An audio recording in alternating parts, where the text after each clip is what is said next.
Good work today. I'll take over the rest. You can rest easy and look for your next job."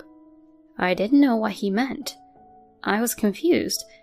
We were about to start an important business meeting. What the hell is he talking about? He blurts out at the sight of me. "I like that look on your face. You're fired today. That's what I'm saying." At this moment, I was convinced of my boss's intentions. My name is Mike. I'm 36. I'm a salesman for a food company. Our company is particularly focused on products using vegetables.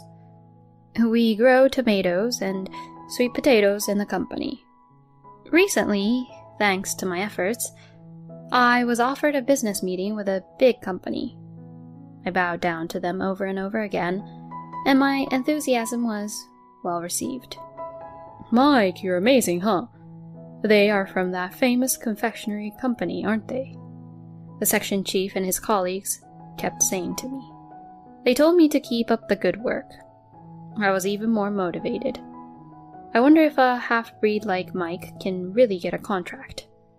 Then a loud voice interrupts and the air becomes tense. "Isn't he really awesome?" But the manager at the top of the voice sniffles and looks at me coldly. "Oh, I don't know," he said, staring at me coldly. I don't really like him. A few years ago, when he was still the previous president of the company, he was in the personnel department. He became the head of the sales department. He's always picking on his subordinates. He seems to be the kind of person who likes to put others down and raise himself up. If any mistake was made, the manager would shout abuse at his subordinates as if he had been waiting for them. That's why everyone hates him. Business meetings with big companies. You're not going to do it all by yourself, are you? I shook my head at his question. The main business meeting will be arranged by me. But the preparation for the meeting, such as preparing documents, would be too much for me to do alone. I thought it would be reassuring to have someone available to help. "I think it would be more reassuring for you to have someone like me in a higher position in a large company. Let me help you." An unexpected statement by the general manager causes a stir. Of all people, with the head of the department? But he's not wrong. I don't think well of him because of his usual behavior, but he's a man who could have been the head of the department. He must be a reassuring ally. "If you go to these lengths, then I'd be obliged." I decided to accept his offer. I can see that refusing to do it in the first place would not be a good idea. The director nodded his head in satisfaction, which I immediately regretted. It's been some time since I accepted the department head's offer, and not once has the department head helped me prepare for a business meeting. No, once as an intermediate step. I had him read me a summary of the presentation schedule of progress, and he said, "That's fine, isn't it?" He just skimmed through it lightly, and this is what he said easily. I wonder if he's really committed to doing it. I'm the only one who can work and gather information, and I'm the only one who can't ask for help because I'm busy. I was already at my wit's end, so I asked other employees if they had any openings. But the director is shrewd in these matters. Everyone I've visited has said this apologetically. The director of the department told me very strictly not to help you. I had no idea what was going on, and I held my head in my hands. The manager, who couldn't help but notice me, gave me a warning to the boss, but I got back at him and was forced to do a lot of work due to harassment. The manager apologized, but really, I should be the one apologizing. But then I glanced at the head of the department. What does he want? My eyes meet the director's as my mind descends into turmoil. What are you doing? If you've got time on your hands, move them. If this business meeting fails, it's your fault. How could you say that? I swallow desperately the words that are about to come out of my throat. The chief patted me lightly on the back, as if to soothe me. I was working late one night, with only a few hours left before a business meeting. As usual, there is no sign of any help from the department head, and I'm starting to wonder if I'll be okay heading into the business meeting as it is. Saying you're not helping is the same as saying you don't understand anything. Only in my head do I have a picture of what kind of faith and how to approach it. I guess it was a good thing I worked overtime, because fortunately, I was able to make progress on my schedule on my own. I was looking at the screens of social networking sites and websites of business partners to gather information, when I suddenly noticed something and stopped. Huh? Could this be? I'm reading all the information on the internet related to one business meeting after another. I exhaled heavily as the maybe turned into a sure thing. After all, I must say I didn't do enough research in my restless state. The outcome of a business meeting is determined by how helpful we can be to fulfill the ideals of our business partners. I was working on data to promote the appeal of our vegetables and how beneficial it would be to commercialize them as a household achievement. But as it is now, it won't be enough to fulfill the ideals of the other side.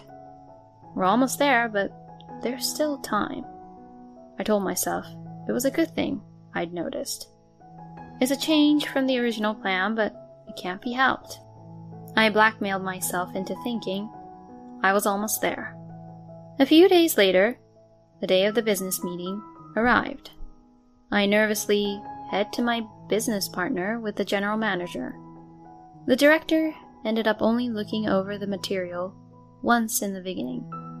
My seniors taught me that the company is a team player, but I'm totally my own solo player. If anything goes wrong with this, they will hold me responsible. But I was confident in the material I had prepared. If I'm reading my documents correctly, I'm sure the business meeting will go well. That's why we need the department heads to get their act together now. Please check while I'm driving. I handed the material to the boss. However, the boss sat down on the back seat, and instead of reading the material, he politely put an eye mask and began to sleep. What is this guy really following me for? I'm getting angry. I pulled into the nearest unattended parking lot to the business meeting, and with a sigh, called out to the manager. "Sir, please wake up." I call out to him, and he raises his eye mask. "I've arranged for you to arrive a little early so we can have a prep meeting, but I don't think you've read all the materials and know what you're going to do." When I suggested this, he yawned, got out of the car, and began to stretch out carefree. As you can imagine, I got frustrated and said, "I'm serious about this. Please, let me have a meeting with you, at least, at the end." At my worst, the boss turns around in a stretched position. Contrary to my exasperated look, the manager has a relaxed expression on his face. And then the boss smiled at me as he put the materials left in the back seat into his own bag. "I'll take over the rest, and you can go ahead and find a new job with no worries. I'll take over the rest, and you can look forward to your next job with peace of mind." Huh? I don't know what it means. I'm baffled, and the director blurts it out. "I like that look on your face. You're fired today. That's what I'm saying. What are you talking about? I'm fired? The boss's words echoed within me. There's no way he could fire me on his own. There's no legitimate reason for me to be fired. I wonder if the director thinks I'll believe him if he tells me in person. It's nothing short of ridiculous. This moment blew me away. Well, I have one last thing to tell you. You have no say in this. I know you're frustrated that I'm taking all the credit, but give up and just accept the termination. I'm still convinced that's the intention. Forcing me to do all the hard work and taking the best part for yourself. I think that's what he's trying to do. And they want to keep me out of it by saying I'm fired, which I would dispute.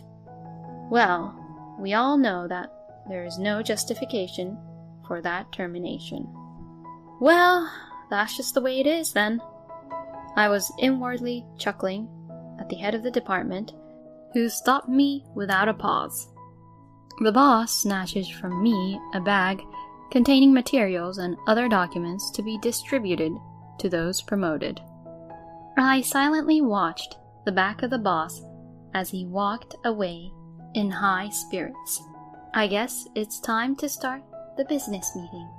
I glance up at the clock and mutter to myself. I was driving back to the office in my company car. I'm now informing my manager of the fact that I've been fired by my department head. I knew it was too weird that the boss said he would help and then did nothing, but I guess he was trying to take credit for it. The manager furrows his brow and takes a breath. No matter what you do, Mike, you are not at fault. I know you worked very hard for today's business meeting, and so does everyone else. I checked with HR just to be sure. And you haven't been given a termination letter, so don't worry about that. The manager's reassuring words put my mind at ease. A short time later, I got an incoming call on my company phone from the boss. Time is less than an hour after the start of the business meeting. I ask if I can take the call to the people who were there and picked up the phone. As soon as I touched the call button, I heard my boss ranting and I frowned. Mike, can you put me on speaker mode? We'll be quiet. I nod to the boss's words and do as instructed. What in the world can I do for you now that you fired me? Hey, what's with that presentation content? This is a big difference from what I heard at first. Mike, you set me up. I couldn't help but look at the people around me. You know how long it's been since the first proposal that you mentioned? How long do you think it's been since then? I regularly asked you to review the contents of the proposal. But the boss refused to talk to me, saying he was busy and didn't even give me much advice. There are many emotional and incoherent points, but in summary, here they are. The general manager visited the business meeting place alone with the materials I had prepared. I heard that the person in charge of the other company looked at him strangely when I wasn't there, but the general manager lied and said I had resigned and somehow managed to push through. So the business meeting began, but the general manager looked at the documents and turned pale. The general manager thought he was presenting what he had seen once when I reported on the progress of the project, and was confused by the material that contained completely different information. I respond to the boss, who rants about deceit and cowardice. At first, we wanted to promote the appeal of vegetables grown at our company and propose sweets using vegetables. But as we proceeded with the preparations, I obtained some important information. What the heck? I didn't hear anything important. No matter how much they prodded me, I never failed to report back. I don't want to be told you didn't hear at a time like this. I'm sure the manager and everyone else can attest to that. I always tried to check in with the boss or contact him, but he wouldn't listen to me. And now for the important information. I explained, remembering the night that led to the change of materials. I was working overtime, checking their websites and social networking sites to gather information. That's when I noticed the personal blog of the president of the other party. The president's dog and cat were shown in many of his postings. Apparently, he is quite an animal lover, and recently he has been holding company-sponsored shelter animal giveaways a few times a year. I thought that they might be interested in animal-related businesses, and I thought that I could better meet their interests and expectations by proposing treats for pets, using vegetables grown in our pesticide-free area rather than sweets, for home use. Of course, I tried to get the director to look at the reworked documents, but to no avail. To begin with, a presentation is not just a one-way conversation. One needs to respond flexibly to questions from the other party and etc. It is reckless for a boss who does not have a good grasp of the contents to enter into a business meeting alone. But perhaps he had been out of the office for a long time and his mind, or perhaps his feelings, had become slack. And it's a terrible state of affairs at that. "You've done me a disservice," he said. "You've made me say things I shouldn't have." When I finished explaining everything, the director shouted in a voice that sounded like it was about to cry. "What do you mean?" As I mentioned earlier, the boss was confused when he tried to make a presentation because the content was completely unexpected. While the company manager and the president of the client company looked at him quizzically, the impatient boss assumed that I had misplaced the documents and blurted out, "I'm sorry." "I am so sorry. My subordinate Mike made a terrible mistake. I think I brought the wrong material. Your company is famous for sweets, and there's no way you're proposing treats for puppies in your presentation." The place froze, and it is not hard to imagine that the president of the other party's company contorted his face in anger. "I can't believe I'm calling you a dog for lack of a better word. I have a dog at home too, so I'm sure I'd be uncomfortable there too." "So you ended up running home with your tail between your legs? You told me I was fired right before the business meeting?" He sighed and said, "Damn, I thought I could get through to you that if I succeeded, the credit would be mine alone, and if I failed, you would take the blame and would be fired," he whined. "And why are you taking the company car home? Thanks to you, I have to take the train. I'll charge you for the train fare." He continued to ask me for money, which I didn't understand, and then he said, "Enough of this. You walk home." "No, think of your seat as gone." And the person yelling at me next to me said, "Wait, you don't mean the president? The president is here?" I nodded as the boss screamed, "Yes, and by the way, the manager is here too." The three of us were talking in the president's office. I was reporting on the boss when I received a call from him. The call came in just in time, so I asked the president and the manager to listen in as well. It saved me a lot of trouble. I say something sarcastic, and on the other end of the phone the boss is panicking. "I was hoping to include you in the discussion later, but it doesn't seem necessary. According to the manager, your usual attitude is not exactly complimentary. I understand that you were promoted to the boss position when my father was president, but I wonder if his eyes were clouded. I'm not as naive as my father, so be prepared for the consequences." The president shakes his head at me as if to say, "Enough." The manager was still on the phone ranting about something, but I said, "I guess I'm not the one who's going to get fired today," and I hung up. No questions asked. "I promise you that I will work with HR to ensure that this will not happen again, and that we will strive to create a better workplace." "You two, that was really tough, wasn't it?" "As president, I'm really sorry I wasn't paying attention." "No, I sincerely apologize." The president stood up and bowed deeply. After that, the boss was demoted to take responsibility for his daily conduct, his treatment of me, and the failure of the business meeting. He has now moved to the area where he grows his own pesticide-free vegetables and is working to control pests and weeds. His body screams from the unaccustomed work, and it is widely rumored that the veteran workers are half in tears every day when they are told that their work is too messy. When my manager and I went to the confectionery company to apologize again, we received a call from the president of the company who said, "Your presentation was terrible, but the materials we saw were very interesting, and we'd like to hear the details in your presentation again." This time, the manager supported me. In the business meeting, was a great success. I'm planning to visit my parents' dogs next time I visit their home with a souvenir of the commercialized pet-friendly sweets.